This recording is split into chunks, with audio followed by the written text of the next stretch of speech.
Menteri Dalam Negeri Tito Karnavian telah kembali memperbolehkan Pemda menggelar rapat di hotel dan restoran. Meski begitu, Deddy Mulyadi, Gubernur Jawa Barat, melarang pejabat di lingkungan Pemprov Jabar rapat di hotel dan memanfaatkan fasilitas gedung kantor.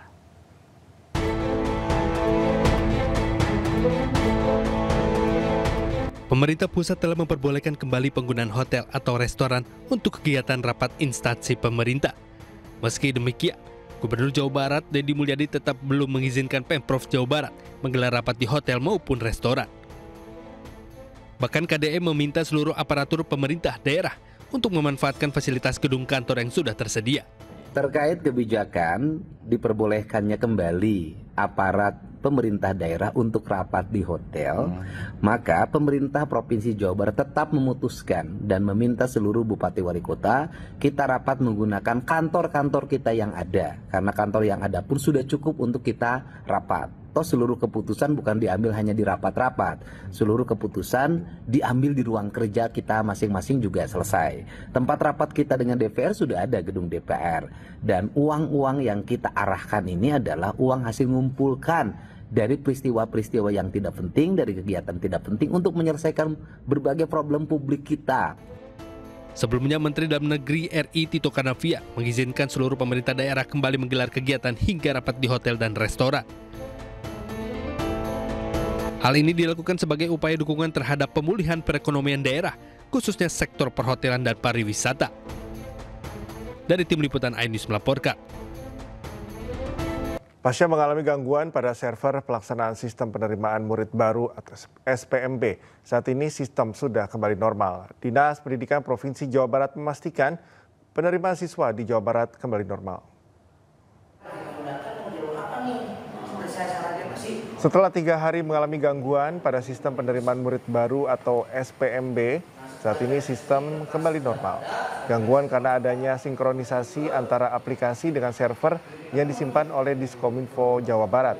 Akibatnya sistem SPMB di seluruh SMA dan SMK negeri di Jawa Barat tidak dapat diakses hingga banyak orang tua siswa mengeluh. Sebelumnya, pada pelaksanaan hari pertama hingga hari ketiga SPMB, server Dinas Pendidikan mengalami server down. Hal tersebut membuat para orang tua tidak dapat mendaftarkan anaknya ke sekolah akibat gangguan server. Kemarin itu kita sebenarnya udah uji coba 2 kali. Kemarin itu ada sinkronisasi lah ya antara aplikasi dengan server yang disimpan di Diskominfo. Jadi ada harmonisasi yang waktu itu diuji coba. Kalau diuji kan nggak real trial, kan orang langsung yang ini, yang itu.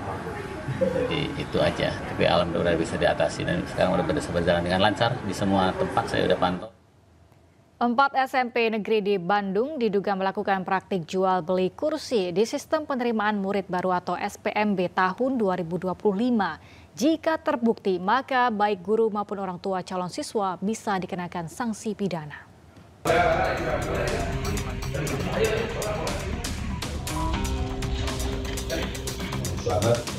Pemerintah Kota Bandung kini lakukan investigasi terkait 4 sekolah menengah pertama yang diduga lakukan praktik jual beli bangku di sistem penerimaan murid baru SPMB 2025 dengan memanggil perwakilan sekolah. Diketahui nilai transaksi jual beli bangku dalam sistem penerimaan murid baru berkisar antara 5 hingga 8 juta rupiah per bangku siswa. Mencuat adanya dugaan pungli karena ditemukan adanya perbedaan antara jumlah kelas di brosur. Jika di brosur tertulis 7 kelas, tetapi fakta di lapangan tersedia hingga 11 kelas. Satgas Justisi Perda yang kemarin baru dibentuk untuk dilakukan pencegahan. Karena pada dasarnya memang ini kan indikasi ya. Nah, kalau saya kan lebih senangnya saya galak di depan aja sebelum kejadian, saya cegah dulu semuanya gitu.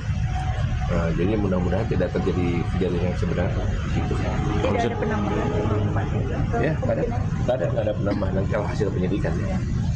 Untuk lagi sedikit Pak nih hasilnya tadi berapa nominalan dan berapa sekolah Kalau sekolah yang lagi diselidiki kan ada 4 sekolah SMP negeri, kemudian nilainya antara 5 sampai 8 juta rupiah. Masyarakat pun diimbau waspada terhadap modus penipuan dari oknum yang mengaku sebagai orang dalam yang mengiming-imingi bisa membantu masuk sekolah dengan syarat memberikan sejumlah uang. Jika terbukti, para pelaku, baik pihak sekolah maupun orang tua calon siswa bisa dikenakan sanksi pidana. Dari Bandung, Jawa Barat, Billy Maulana Vinkran, iNews melaporkan. Antrean panjang sejak subuh terjadi saat pengambilan PIN seleksi penerimaan murid baru SPMB di Surabaya, Jawa Timur. Antrean terjadi diduga karena kepanikan orang tua murid yang khawatir tidak mendapatkan nomor antrian di sekolah favorit. Sebuah video yang menunjukkan antrean panjang calon murid beserta orang tua mereka di SMA Negeri 8 Surabaya viral di media sosial. Antrean ini terjadi pada subuh, di mana sebagian pengantre membawa payung dan mengenakan mantel hujan akibat gerimis.